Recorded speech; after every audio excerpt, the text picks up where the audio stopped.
बसला गेला पाहिजे. दादा ते माधुरी हत्ती आणा परत वंताऱ्यामधून. लय भावना दुखवले. माधुरी हत्ती हत्ती आणा हत्ती. हत्ती हत्ती काय झालं? त्याला वंतारामध्ये घेऊन गेले. ते कोल्हापूरची हत्ती आहे. लोकांची लय भावना दुखवली त्या हत्तीमुळे.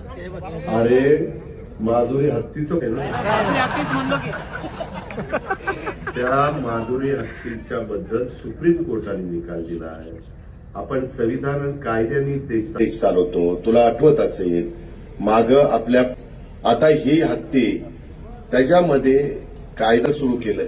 शेवटी तुम्हाला मला जसा जगण्याचा अधिकार आहे तसा पक्ष्यांनाही जगण्याचा अधिकार आहे, प्राण्यांनाही जगण्याचा अधिकार आहे. त्या प्रकारे त्या हत्तीणीचं झालं आणि म्हणून ती गेली. बाबा लय शेजला हत्तीणीचं लागलंय बाबा. तुला एकदा कुठं तरी हत्तीणीवर बसवतोस, परंतु तू चांगल्या भावनेनं बोलला असेल. तू प्राणी प्रेमी असशील म्हणून ती भूमिका मांडली. त्याबद्दल तुझं दुमत नाही, तुझं अभिनंदन. पण मी पण त्याच्या खोलात गेलेलो होतो. त्याकरता जसं बैलगाडा शर्यत तशी आपण सुरू केली तसा काही मार्ग काढता येतोय का अॅडव्होकेट जनरलला वगैरेंना बोलून आम्ही त्याच्यात प्रयत्न करू. पण